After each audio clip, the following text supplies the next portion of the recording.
switch, so he takes 416. These are pretty conservative bids. I tend to expect people to go as low as 4 minutes to get the draw odds with black. Here we go. And G3 allowing B6 in the very first move was a little bit strange. He doesn't play it. And David, one of the craziest saves, definitely in this tournament, after Lazovic so was that draw that Fedoseev pulled out down in exchange. And here we go. We are underway. We've traded a pair of bishops. And from no castling chess to no bishop chess, that seems to be the order of the day as they're both centralizing their knights. Right. But Sindarov gets the bishop to G2 before the B pawn can move, and now it's a little bit too late to move that B pawn. Castles to the king's side. Fedoseev follows suit. Black is a great position here. I mean, it's very symmetrical. I'm not sure B4 is an asset. This seems more of a weakness because you're loosening up some of these light squares, and Vlad is going to go B5 and say, "What you got, boy?" He's trying to play the game almost without moving any pawns, right? We've sometimes criticized people for 7-8 pawn moves to kick off a game. Look at him. He's moved only one pawn. Yeah, and that might be the only pawn he needs to move. Whoa, yeah. Careful. Knight C4. Disappeared in reacting to this move. In fact, double it. So now black is up 40 seconds.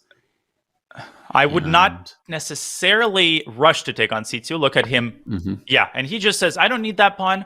He wants to avoid the complications, and he's up on time. Vladimir, he just needs to keep his nerves in check. He is his own opponent right now. Yeah. Sindarov's got to do some magic.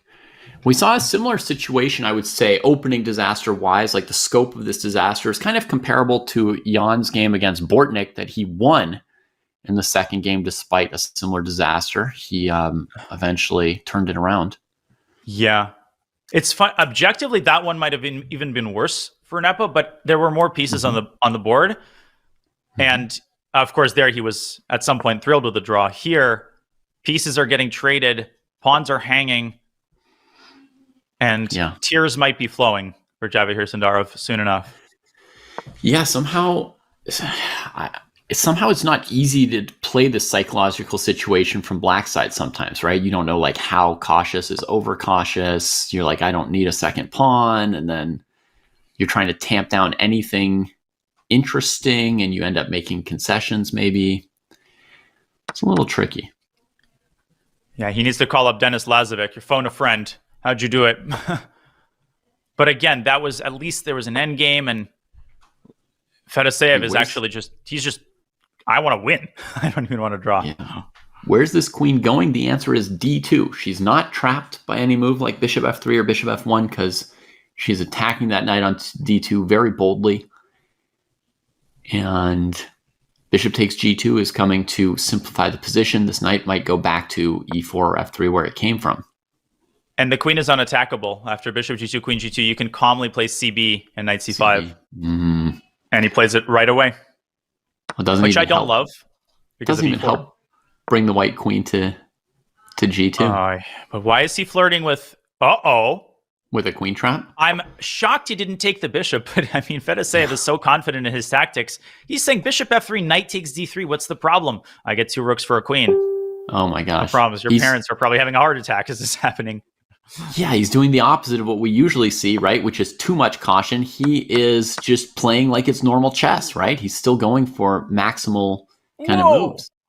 Yeah, the problem is bishop H5 is I feel like a move to make a draw by a perpetual, and no, this is beautiful tactical recognition because the knight is also very safe. It's also very strong. Yeah, here it spins around to a nice square on the queen side. Do not go knight E4 and F5 because of queen B3. Maybe D5. Black's king is loose, though, David. Do you feel a little bit apprehensive that this could get out of control if fight goes like GH? Do you feel that in the air? Yep.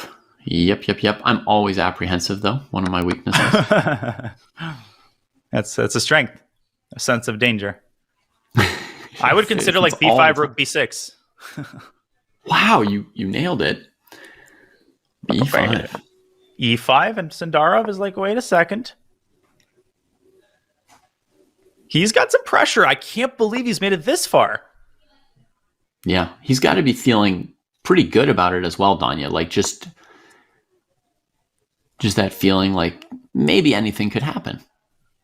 I just don't feel like he has enough fuel. Like even rook takes d2, which I would never play, but black has so many extra pawns, actually 2 to be specific, that you've got that material cushion. They could all drop. Our rook f8 is really badly placed, and that is what's dragging us down at the moment. It's got to get in on the action. Whoa. What the heck is queen c5? Where did that come from? I would play h6 here. I mean, h6, king h7, though, is a total blockade. And 1 minute with no increment, let's not forget. No increment in Armageddon. Yeah. Okay, hits the e7 pawn in another way. I'm kind of holding my breath here for Fedoseev. Yeah. Queen d4, there's bishop e4. Wait, can you take on e4? He does. But at the end, you got to be careful. I've kind of been wanting to play rook to c8 this whole time, but okay, he grabs the pawn.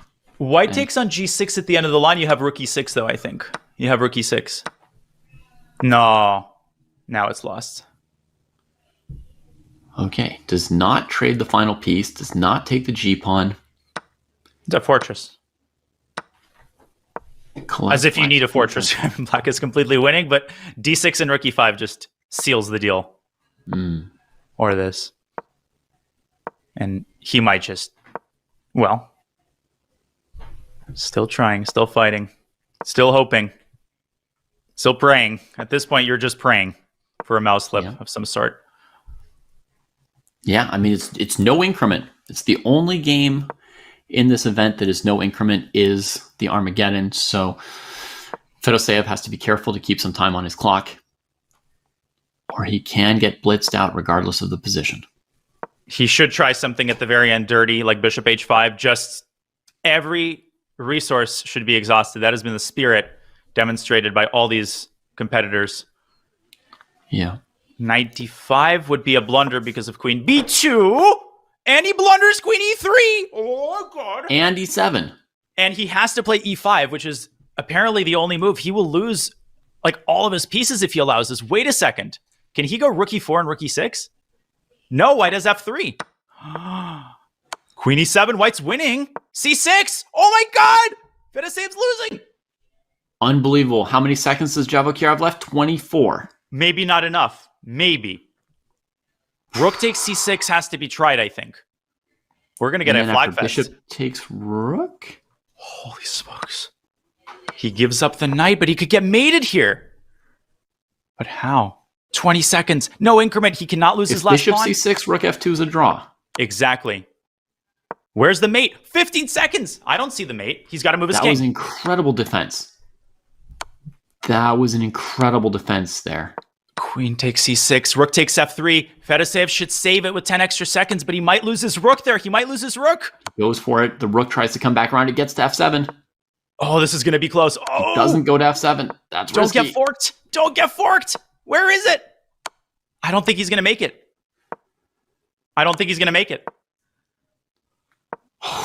He's not going to make it. Rook e6. Oh, my Lord. 3 seconds. No increment. He's got to start pre-moving. It's not fast enough. And Fedoseev wins the queen. Oh, rook c5. And he'll save the game. After giving a heart attack to each and every one of his fans, he can't look at that position.